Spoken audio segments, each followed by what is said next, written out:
Well, good morning, friends. Mark Holmes here with my buddy Cowboy Joe Boo, as well as Joe Bear in the house. And as always, I want to thank you all for watching, commenting, subscribing, and being part of the Joe Boo Sports Report.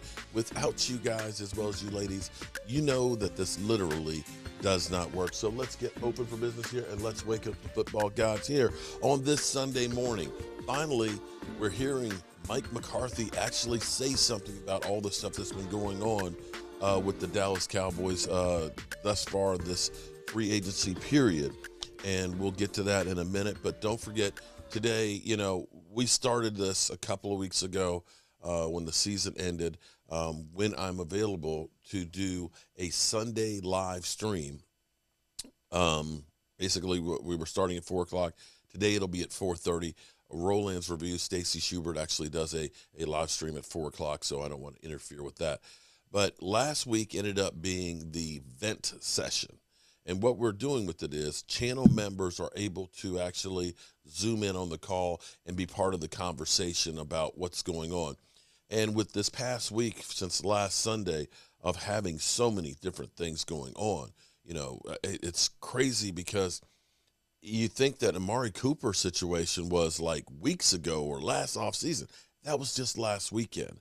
The J-Ron Curse situation, where we still don't have clarity on whether or not he's going to be coming back, and he's been lowballed. There's Zavaris Smith, who's lowballed and went to Baltimore, and he's kind of in limbo right now.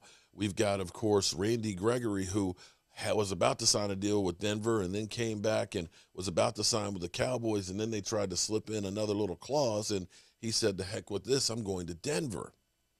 We did end up bringing back Dorrance Armstrong, which actually may end up being one of the moves that we look at later on and say maybe this was a better move. We also ended up bringing back Van Der Esch with some more of the money that we saved from Randy Gregory. We ended up signing James Washington from the Steelers, and we also brought in Dante Fowler.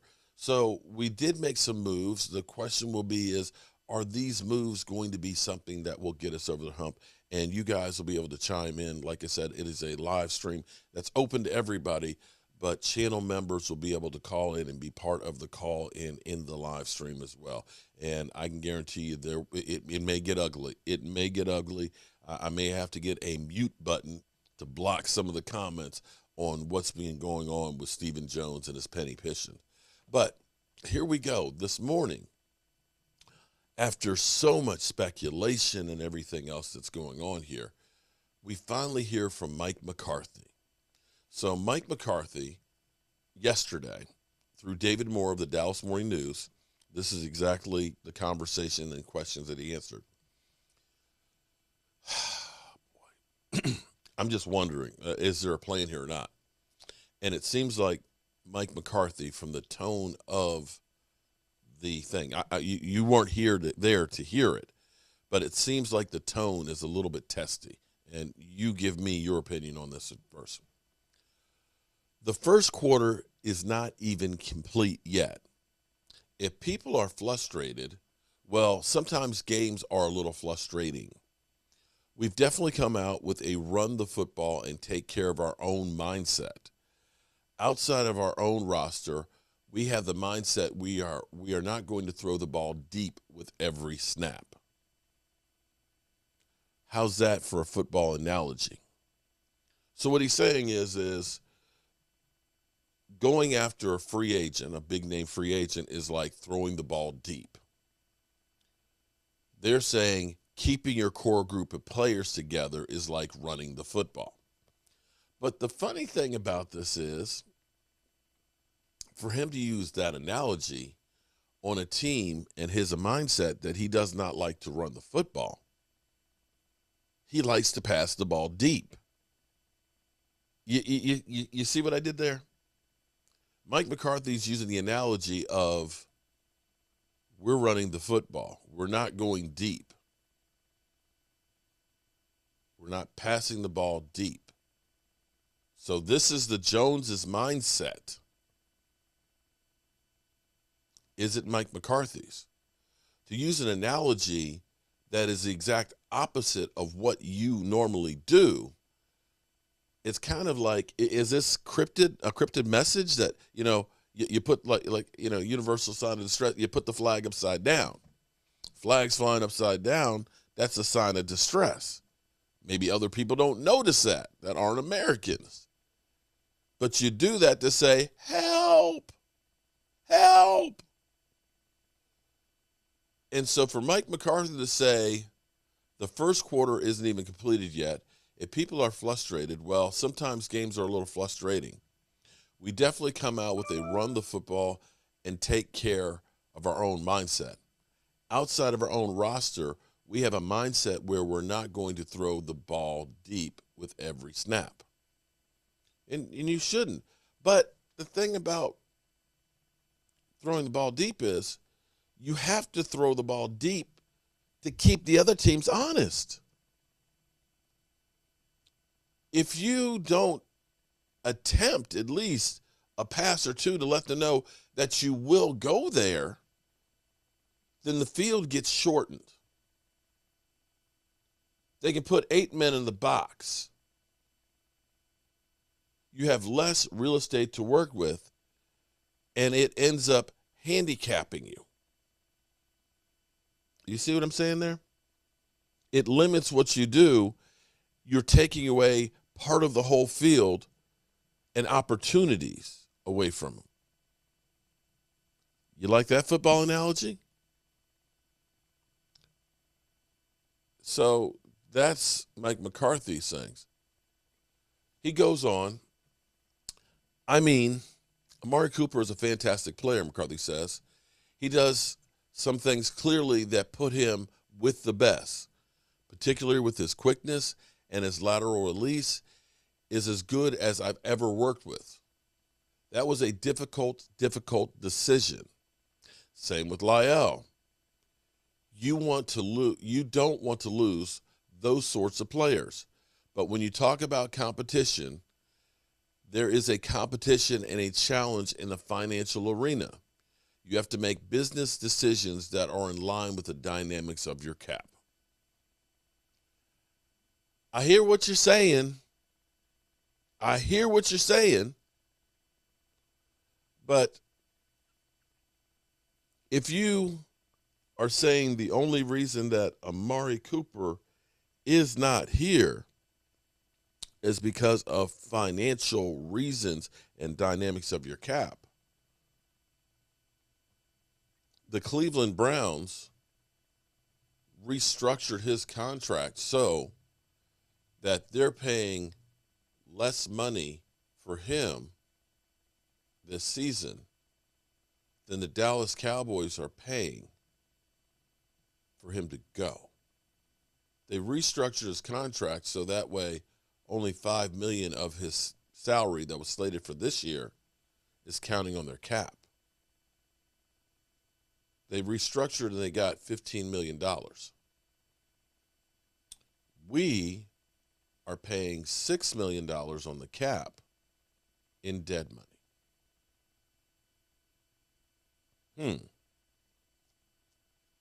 It's interesting. And what's even more interesting is I'm trying to understand the dynamics of the salary cap. I misspoke yesterday because I think I say things backwards from time to time. But what's interesting is as we look at the salary cap right now, I said it reversed. Two teams are over the cap right now, which changed from yesterday. The Tampa Bay Buccaneers are $246,000 over the cap. The Tennessee Titans are now $5.6 million over the cap. I thought that you couldn't go over the cap.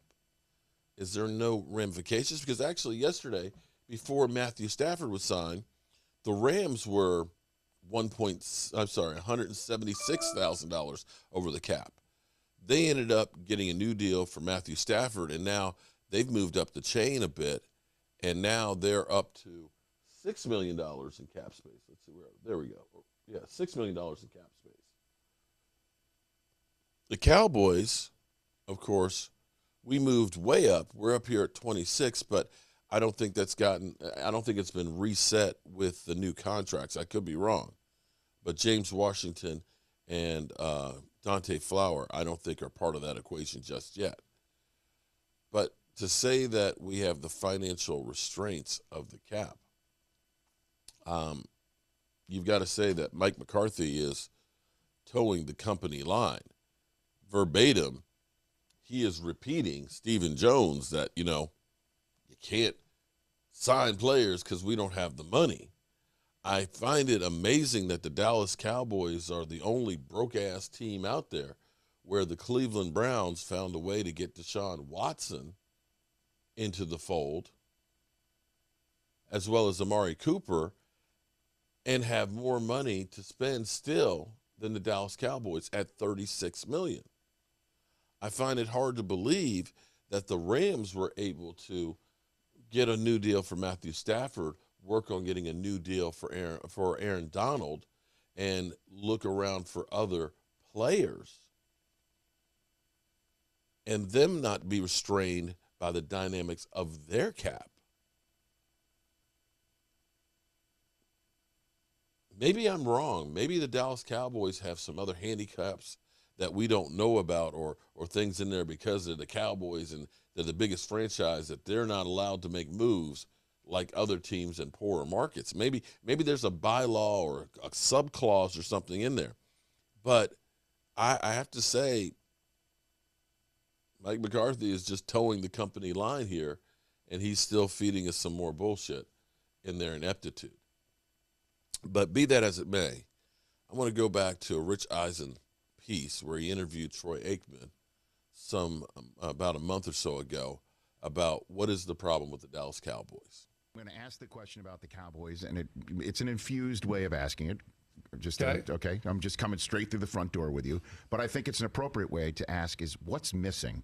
What is missing with the Cowboys? Yeah, so that is the $1 million question that I get asked, and I honestly don't know. There was a time where I thought maybe I did know, but I think when you take a year like this, for instance, and they had a great year, and they are as talented as any team in football, and as someone who gets a chance to see a lot of these teams because of the Thursday night schedule and the Sunday package, that I'd put their roster up against anyone's, and they played great. They didn't play as well down the stretch, and then you go into the postseason and you just don't play your best football. But this isn't the first time that that's happened. They've been the number one seed in other years and failed to get out of the first round. And so what is keeping it's hard to imagine in a league when you see teams like Cincinnati and like Jacksonville a few years ago and others that you can point to, and yet for the Cowboys for 25 years they haven't even made it to an NFC championship game. It's hard to believe, because when you look at their regular season record over the last 10 or 15 years, they're one of the best in the league as far as their winning percentage. So I don't know. I really don't know, but I do know this. Heartbreaking for that organization and for Jerry Jones to have the team that they had, and pretty healthy when they went into the postseason, and not to get out of the first round, really defeating. And it makes for a long offseason, makes for another long season in 22, because this is a team, fairly or unfairly, they're going to be judged on what they do in the postseason. Well, I mean, again, we have Dak coming in here in about an hour, and clearly he had a remarkable season based on the way his previous season ended. But the way the game ended, it just seems like can you point the finger at the coaching staff, do you think, here, or is it something that's unfair to do because circumstances? Yeah, I think it's unfair. I think that as far as the last play goes, I mean, there's a lot of opinions on that, of course. And I know that Mike McCarthy has defended the decision, and I don't necessarily disagree with the call. But when you run that play, you 100% have to get off another play into the end zone. Mm-hmm. And when that doesn't happen, for whatever reason, if it was the officiating, if it was that Dak went too far when he ran, it doesn't matter. In that sense, then it was a bad call. And I think you have to just own up to that. If you don't get a shot into the end zone when you're already in a position to take a shot into the end zone. But yeah, it's tough. It's really tough. But I don't blame the coaching. I think that's the easy out. I think that's what people do. But no, I think overall, I think they're a very well coached team. and just didn't happen for him. Well, I guess, and the good thing is that everybody's back on the coaching staff, right? That Kellen Moore didn't get a gig, and Dan Quinn was shopping around and then came back. Yeah. And then I don't, you might have missed it while you were making your beer and launching your egg lager, available in Texas and hopefully everywhere else soon. That there was there you go, right next to you.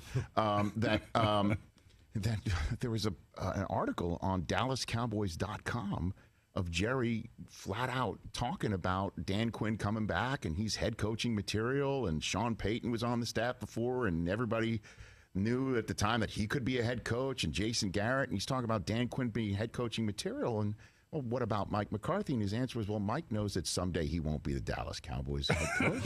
And it's just or does he? Now I guess he does. Like, what's up with that? I mean, that sounds like, I don't understand that one. Do you? Yeah, what we do know is this, that Jerry is really smart. I mean, he's a really smart guy. And so I don't, and at times, as we know, sometimes he'll shoot from the hip. But I think that, in those comments, I think he had time to really reflect and know what he wanted to convey and how he wanted to say it. So for there not to be more support, there had to be a reason behind that. Yeah. Is that to, warm up the seat a little bit and motivate? I don't know, but a little unconventional. It definitely is. Hey, you want? Well, so to answer Troy Aikman's question, what is the problem with the Dallas Cowboys? Apparently, the thought here's my take on it. And again, opinions are like assholes. We all have one of them. Excuse my language. But my take is for whatever reasons, they deemed problems with La'el Collins and Amari Cooper that trumped the talent. I think that it has to be looked at more than just the cost of the players, because there are tools that you can use to mitigate that. I had said going into the offseason that in the end, you're not going to be able to keep Tyron Smith and La'el Collins, that one of those guys will end up having to go because of a cap hit. The Amari Cooper situation, it has to be more towards attitude or fitting into the team roster. We can all see it. Listen, for me, from the time COVID happened and Jerry Jones put him on blast, Amari Cooper seemed like he was different as far as the relationship went. From that point on, maybe it was coming from Jerry Jones that, you know what, screw this guy, I'm going to get rid of him. We're going to send the ball elsewhere, because it didn't seem like the ball was going there. And that's where we got to the point of him basically saying that, hey, I can be part of the answer here, but not given the opportunity as much as we thought. And then, of course, there was everybody basically then piling on to Amari Cooper to say, we lost because Amari Cooper didn't block the last two plays. It seems like this is more personal than actually ability. And if that's the case, if you deem that, hey, maybe this guy isn't all in, that he's not a dog, that, he gets punched in the mouth, that he backs down, and we need somebody who's, that gets punched in the mouth that's ready to come back up swinging, then that may be the case. And maybe the whole situation from La'el the year before, coming in a little bit heavy and having the hip issues that ended up costing the whole season, and then for nobody else's responsibility but La'el's, missing the 7 games because of being suspended for not taking his test. And maybe it was one of those situations where he knew he wasn't going to pass it, and because we're trying to get back out on the field. We don't know all of the information there, but what we do know is it's hard to become an NFL player and even harder to stay there and compete. And you can't look and say somebody trying to do everything they can to get on the field, that you can't blame them to understand it, because this is your career. But you see the people out there that are chomping at the bit and wanting to get La'el Collins. He's doing a NFL tour right now for his services. And maybe, again, this is one of those cases that the Cowboys say, you know what, you made some boneheaded mistakes. It's a detriment to the team. We're going to go in a different direction. I can understand that. But don't baffle me with bull and tell me that financially you can't make moves when everybody around the league is making moves to try and take care of problems. So be ready this afternoon, 4:30 Eastern. We'll have our vent session, and we'll be going on about, you know what else, the Dallas Cowboys. Our coach here, and as always, I want to thank you all for watching, commenting, subscribing, and being part of the Joe Boo Sports Report.